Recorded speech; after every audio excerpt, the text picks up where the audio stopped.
सभी मित्रों को जय श्री राधे, जय श्री कृष्णा। मित्रों, इस YouTube चैनल में आपका बहुत बहुत तहे दिल से हार्दिक स्वागत है। कैसे हैं आप सब? स्वस्थ होंगे, मस्त होंगे, अपने अपने जीवन में आप सभी प्रसन्न होंगे। मित्रों, आइए आज आपके बीच में हम ऐसी कहानी जो भी जल्दी में आप लोग YouTube चैनल मीडिया के माध्यम से आप लोगों तक ये खबर पहुंच गई होगी, क्योंकि ऐसी घटना आपने अभी तक शायद बहुत कम सुनी होगी। ज्योति मौर्य और आलोक मौर्य की कहानी, ये भी हम बताएं। एक कहानी पहले से सुनाने से पहले हम आपसे एक छोटा सा रिक्वेस्ट करेंगे, अनुरोध करेंगे। अगर हमारे इस YouTube चैनल पर पहली बार नए दर्शक बन के आए हैं, प्लीज़ हमारे चैनल को आप सब्सक्राइब कर लें। एक सब्सक्राइब करने से आपका कुछ नहीं जाता, लेकिन हम बड़ी बहुत मेहनत करने के बाद में ये वीडियो बनाने के बाद YouTube चैनल पर आप तक भेजते हैं। हमें आपके एक सब्सक्राइब का बहुत ही इंतज़ार रहता है। इस हमारी कहानी को आप लोग सुनने के बाद में, देखने के बाद ऐसे लाइक, कमेंट, ज़्यादा से ज़्यादा शेयर करना, और बगल में जो घंटी वाला बटन है उसे आल पर जाकर के क्लिक कर देना, प्रेस कर देना, ताकि हम जो नई नई वीडियो बना के भेजते हैं सबसे पहले हमारी वीडियो की नोटिफिकेशन आप तक पहुंच सके। मित्रों, आइए न ज़्यादा देर करते हुए सीधी कहानी पर आते हैं, टॉपिक पर आते हैं। आपने हाल ही में एक कहानी सुनी होगी, जो ज्योति मौर्य, जो बनारस चिरैया गांव की रहने वाली है। चिरैया गांव बनारस की रहने वाली ज्योति मौर्य का विवाह, उसके पति का नाम होता है आलोक मौर्य। आलोक मौर्य जो धूमनगंज में, जो प्रयागराज में एक धूमनगंज पड़ता है, वहाँ के रहने वाले आलोक मौर्य के साथ में सन 2010 में इनका बड़े ही धूमधाम के साथ में विवाह होता है।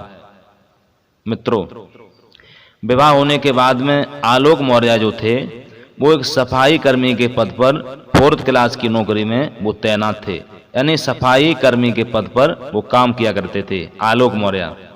सन 2010 में विवाह होने के बाद में चिरैया गांव की रहने वाली, जो बनारस डिस्ट्रिक्ट में पड़ता है, वहाँ की ज्योति मौर्य, विवाह के समय में उसकी जब पढ़ाई लिखाई चल रही थी, तो एक दिन वो ज्योति मौर्य अपने पति आलोक मौर्य से कहने लगी है, पतिदेव, पढ़ने में मेरा मन लगता है, मेरी इच्छा तो ये कह रही है कि आप मुझे कहीं से कुछ भी करो, मुझे पढ़ाई लिखाई करवाइए। हालांकि वो ज्योति मौर्य जो थी वो पढ़ाई में भी अच्छी थी, उसका पढ़ाई में दिमाग लग रहा था।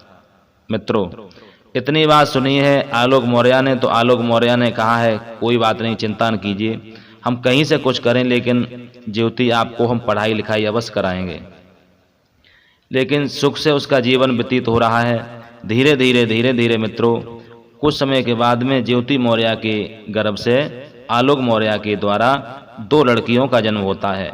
2 बेटियां जब पैदा होती हैं, धीरे धीरे सफाई कर्मी की नौकरी करते करते वो आलोक मौर्य ने मेहनत मजदूरी करने के बाद, इधर उधर रिश्तेदारियों से, साथियों से कुछ न कुछ इंतजाम करने के बाद मित्रों, अपनी पत्नी ज्योति मौर्य को उन्होंने प्रयागराज में, यानी इलाहाबाद में कोचिंग कराया, पढ़ाई लिखाई कराई, कंपटीशन की तैयारियां भी कराई, बहुत IPS की तैयारी कराई।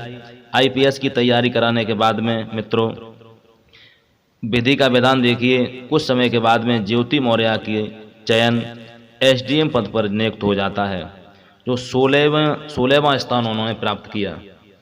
सब लड़कियों में से 16वां स्थान उसको मिला, तो ज्योति मौर्य की SDM के पद पर नियुक्ति हो जाती है, जिनकी पोस्टिंग बरेली में होती है, बरेली में।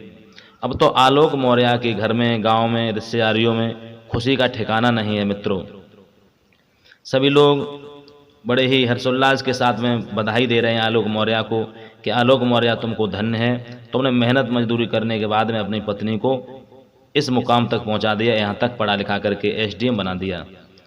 उधर मित्रों, धीरे धीरे होता क्या है, देखिए किस्मत का नज़ारा। अपने पति आलोक मौर्य से बहुत प्रेम करती है ज्योति मौर्य, बहुत प्यार लड़ाती है। उनके घर में 2 लड़कियां हैं, वो भी धीरे धीरे बड़ी होती हैं। उधर होता क्या है, बरेली में उसकी जब पोस्टिंग है SDM पद पर, कुछ समय के बाद में मनीष दुबे से उसकी भेंट हो जाती है। फेसबुक के द्वारा कैसे भी चैटिंग करते करते मनीष दुबे से उसकी मुलाकात होती है। तो मनीष दुबे से धीरे धीरे उसका हित संबंध जब बढ़ने लगा, यहाँ तक हुआ को मनीष दुबे का उस ज्योति मौर्य के आवास पर आवागमन होने लगा। आवागमन होने लगा तो फेसबुक पर चैटिंग करते करते एक बार आलोक मौर्य को शक होती है ज्योति मौर्य के ऊपर।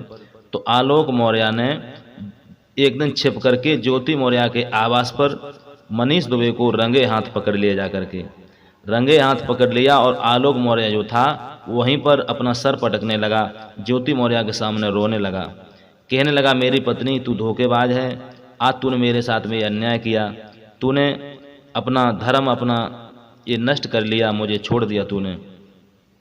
ये खबर सारे शहर गांव मोहल्ले में जब चर्चित हो गई मीडिया के द्वारा, हर इंसान तक ये खबर जब पहुंच जाती है कि ज्योति मौर्य धोखेबाज स्त्री है, इसने अपने पति मनीष वो आलोक मौर्य को छोड़ दिया। ये बात हर जगह जब पहुंच जाती है तो मनीष दुबे की शिकायत को लेकर के आलोक मौर्य हर जगह अपनी शिकायत को लेकर के पहुंचता है। किसी ने उसकी शिकायत को नहीं सुना, क्योंकि ज्योति मौर्य जो थी वो भी एक आईपीएस अधिकारी है, एसडीएम पद पर है। हर जगह जब पहुंच जाता है तो कोई उसकी डीएम वगैरह जो जिला मजिस्ट्रेट होते हैं किसी के पास पहुंचा है तो किसी ने उसको आश्वासन नहीं दिया, यहाँ तक उसकी सुनवाई तक नहीं की किसी ने। मित्रों, यहाँ तक हुआ वो उत्तर प्रदेश के मुख्यमंत्री जी योगी आदित्यनाथ जी के पास में जब पहुंचा है तो सारी अपनी कहानी बताई है। तो योगी आदित्य जी ने, मुख्यमंत्री जी ने, आदित्यनाथ जी ने उस ज्योति मौर्य को बहुत बहुत धिक्कारा, कहा तुमने नारी जाति को कलंकित कर दिया, जो अपने पति के साथ में प्रेम करना चाहिए तुमने दूसरे पति से ये कहा, अपने पति को धोखा दिया। अपने पति को धोखा दे करके एक होमगार्ड का जो अधिकारी है मनीष दुबे, उससे आपने प्रेम संबंध बनाया है, इसके लिए बहुत बहुत धिक्कार। इसी बात को लेकर के योगी आदित्य जी मुख्यमंत्री जी ने उस ज्योति मौर्य को एसडीएम पद पे जो नियुक्त थी उससे उसे निरस्त कर दिया, बर्खास्त कर दिया। मित्रों, कहने का मतलब ये है कितना साहस मेहनत मजदूरी करके आलोक मौर्य ने अपनी पत्नी को पढ़ाया लिखाया, लेकिन उस पत्नी ने अपने पति को धोखा दे दिया, एक मनीष दुबे से प्यार करने लगी। मित्रों, आइए कहानी को यहीं विराम क्यों ले जाते हैं। ये कहानी अगर आपको अच्छी लगी हो तो प्लीज़ हमारे चैनल को ज़्यादा से ज़्यादा शेयर करें, कहानी को, चैनल को लाइक करें, कमेंट करें, सब्सक्राइब कर लें, बगल में घंटी वाला बटन है उसे दबा करके प्रेस कर दें ताकि जो नई नई वीडियो हम बनाएंगे वो आप तक पहुंच सके।